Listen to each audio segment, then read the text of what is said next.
AFC champions league 2 তার যে preliminary round 12ই August এই ম্যাচটা খেলা হবে এবং ইস্টবেঙ্গল বনাম আল আরাবি এই ম্যাচে ইস্টবেঙ্গলের হাতে আর মাত্র দুদিন সময় এবং সেই দুদিন ম্যাচের দুদিন বাকি থাকতে এখনও পর্যন্ত কিন্তু অনুশীলনে যোগ দিল না নাচো মনসালভে। অর্থাৎ আমরা বলেছিলাম যে আগের দিন তিনি অনুশীলনে যোগ দেননি এবং আজকেও কিন্তু অনুশীলনে যোগ দিলেন না তিনি।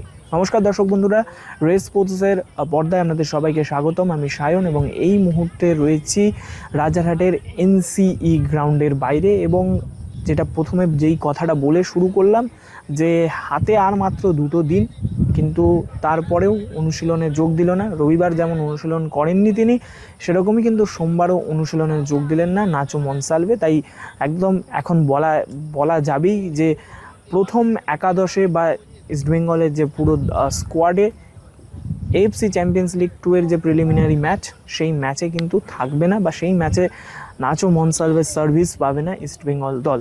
এবং সেই জিনিসটাকে নিয়ে ভাবতে নারাজ ইস্টবেঙ্গলের হেড কোচ আন্তোনিও লোপেজ হাভাস। তিনি কিন্তু পরিষ্কার বলে গেলেন, আমি ফুটবলারদের সাথে কথা বলে নিয়েছি যে আমার দলে বিদেশি ডিফেন্ডার নেই বা বিদেশি স্ট্রাইকার নেই, ম্যাটার করে না, আমাদের কাছে যা আছে আমরা সেটা নিয়েই লড়ে যাব।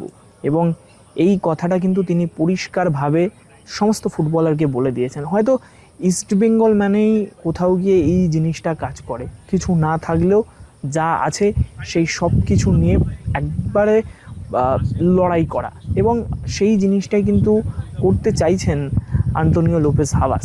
এদিনের অনুশীলন মোটামুটি প্রথমে নিজেদের যে ওয়ার্ম আপটা করার পর, ফিজিক্যাল ট্রেনিং করার পর নিজেদের মধ্যে দল ভাগ হয়ে ম্যাচ খেলে ইস্টবেঙ্গল এবং মোটামুটি সেট পিস একদম ছোট ছোট যেগুলো বলা যেতে পারে থ্রোইং, কর্নার, সমস্ত জিনিসকে কিন্তু গোল করার জন্য কাজে লাগাতে চাইছেন আন্তোনিও লোপেজ হাভাস। এরকম সেই কারণে কিন্তু লং থ্রোর অনুশীলনও চলে বেশ কিছুক্ষণ এবং পাশাপাশি যেহেতু নাচো মনসালভে নেই, সেখানে কিন্তু একেবারেই যে আনোয়ার আলী, তার পাশে কিন্তু আমরা ফের দেখতে পারি সন্দীপ মান্ডিকে আমরা দেখতে পারি তার জায়গায়, এবং তারপরে লেফট ব্যাকে জয় গুপ্তা এখন বেটার অপশন, বেস্ট অপশন ইস্টবেঙ্গলের কাছে, তো সেই কারণে জয় গুপ্তা।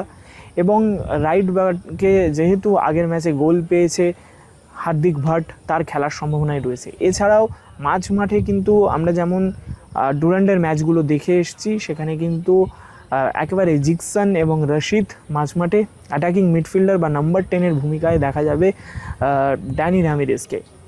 এছাড়াও যে উইংয়ে কথা বলি, সেখানে কিন্তু উইংয়ে কিছুটা পরিবর্তন আসছে। সেখানে কিন্তু বিষ্ণুর জায়গায় আবার প্রথম একাদশে আসতে চলেছেন বিপিন, এবং এডমুন্ড কিন্তু রাইট উইংয়ে যেমন তিনি খেলবেন।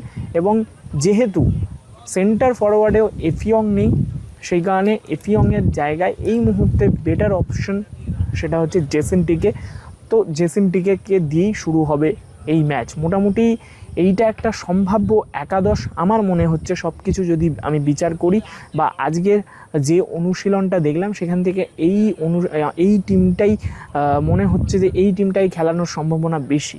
এখন দেখার শেষ মোমেন্টে কোচ আন্তোনিও লোপেজ হাভাস তিনি তার সিদ্ধান্ত বদলায় কিনা। তবে একদম অনুশীলন শেষে কিন্তু তিনি বেরানোর সময় এই কথাটা বলে গেলেন যে আমি ফুটবলারদের সাথে কথা বলেছি, আমাদের ফরেন ডিফেন্ডার নেই বা ফরেন স্ট্রাইকার নেই, এটা নিয়ে ভাবতে না, আমাদের কাছে যা আছে আমরা তাই নিয়েই লড়াই করব।